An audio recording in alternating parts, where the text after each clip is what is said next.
जब भी हमें दिशा देखनी होती है तो हमेशा हम अपना चेहरा फेस जो है पूरब की तरफ करते हैं, ईस्ट की तरफ।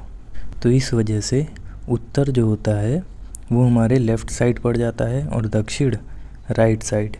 इसीलिए उत्तर को बाईं दिशा भी बोलते हैं, बाईं तरफ का, और दक्षिण को दाहिने तरफ का, राइट साइड। बाएं के लिए ही एक और शब्द है वाम। वामावर्त और दक्षिणावर्त, ये आपने ज्योग्राफी में पढ़ा होगा, वो वही है।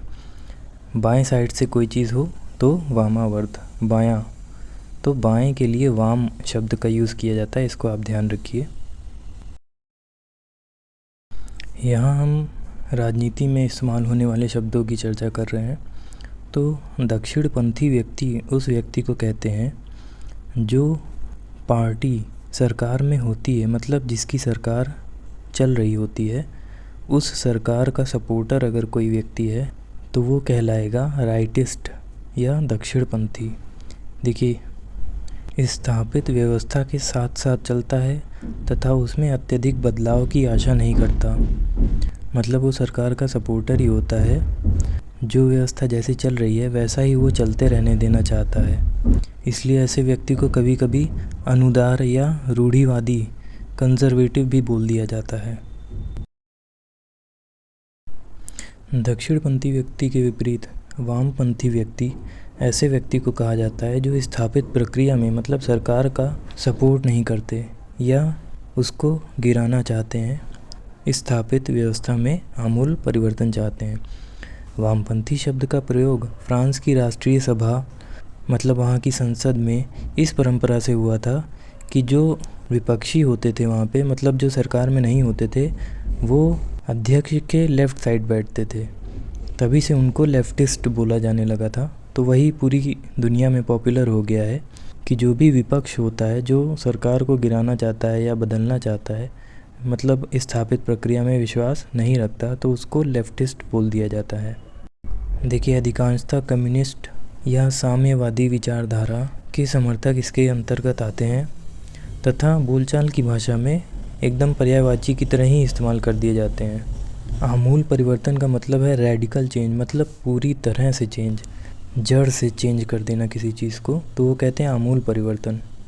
मतलब लेफ्टिस्ट के अंदर बहुत सारे वर्ड्स आ जाते हैं, क्योंकि लेफ्टिस्ट जो होता है वो सरकार का विरोध कर रहा होता है। तो उसके अंतर्गत एक्सट्रीमिस्ट और मार्क्सवादी, साम्यवादी, सोशलिस्ट, कम्युनिस्ट, ये सारे वर्ड्स भी आ जाते हैं। अभी लास्ट में हम लोग एक फ़्लो चार्ट बना लेंगे तो उससे आपको एकदम क्लियर हो जाएगा कि कम से ज़्यादा की तरफ ये कैसे बढ़ते हैं। कि सबसे नीचे कंजर्वेटिव है, फिर राइटिस्ट है, फिर लेफ्टिस्ट आएगा, रेडिकल आएगा, एक्सट्रीमिस्ट आएगा। वामपंथी और दक्षिणपंथी के बीच में जो व्यक्ति रहता है उसको कहते हैं मध्यमार्गी है, मॉडरेट है। मतलब वो बहुत ज़्यादा परिवर्तन भी नहीं चाहता और बहुत ज़्यादा व्यवस्था का सपोर्ट भी नहीं करता। मतलब थोड़े बहुत परिवर्तन चाहता है और थोड़ा बहुत ये भी चाहता है कि पुरानी चीज़ें भी बनी रहें। तो ऐसे व्यक्ति को राइटिस्ट और लेफ्टिस्ट के बीच में रखते हैं। इसको बोला जाता है मॉडरेट या मध्यमार्गी। अब देखिए, दो शब्द हैं, रेडिकल और एक्सट्रीमिस्ट। रेडिकल होता है उग्र सुधारवादी और एक्सट्रीमिस्ट है एकदम चरमपंथी। रेडिकल से थोड़ा और आगे जब कोई बढ़ जाता है, हिंसा वगैरह का प्रयोग भी करने लगता है, तो उसको कहते हैं ये एक्सट्रीमिस्ट हो गया है। और एक्सट्रीमिस्ट और लेफ्टिस्ट के बीच में आता है रेडिकल। मतलब ये भी उग्रता से परिवर्तन तो चाहते हैं, लेकिन लोकतांत्रिक साधनों का प्रयोग करके, मतलब हिंसा का प्रयोग जिसमें ना किया जाए ऐसे तरीक़ों का इस्तेमाल करके। रेडिकल के लिए एक शब्द पुराने ज़माने में यूज़ किया जाता था, अरे ये गरम दल के हैं। सोशलिज्म और कम्युनिज्म में अंतर को देख लेते हैं। समाजवाद और साम्यवाद में क्या अंतर होता है? दोनों की परिभाषा लगभग सेम ही है।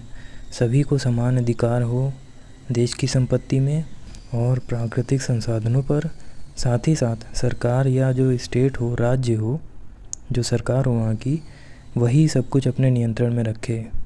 ये जो है प्राइवेटाइजेशन या कैपिटलिज्म की घोर विरोधक विचारधारा है। मतलब ये चाहती है कोई भी बिजनेस हो वो सरकार ही करे, ये नहीं कि कोई कंपनी या कोई प्राइवेट व्यक्ति अपनी कंपनी बना के और बड़ा बिजनेस करने लगे, खूब बड़ा हो जाए। जैसे यहाँ पे अदानी और अंबानी ये सब लोग बहुत बड़े बिजनेसमैन हैं, तो इस तरह से नहीं, ये सारे बिजनेस भी सरकार ही कंट्रोल करे, ऐसी व्यवस्था होती है। तो उसको कहते हैं समाजवाद या साम्यवाद, सोशलिज्म या कम्युनिज्म।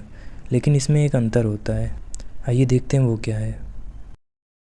समाजवादी विचारधारा जो होती है वो ये चाहती है कि सरकार ही सारा बिजनेस, कानून व्यवस्था सब कुछ अपने ही नियंत्रण में रखे, लेकिन वो ऐसा चाहती है लोकतांत्रिक साधनों का प्रयोग करके। मतलब वो ये नहीं चाहती कि हम सरकार को गिरा दे बंदूक की नोक पे।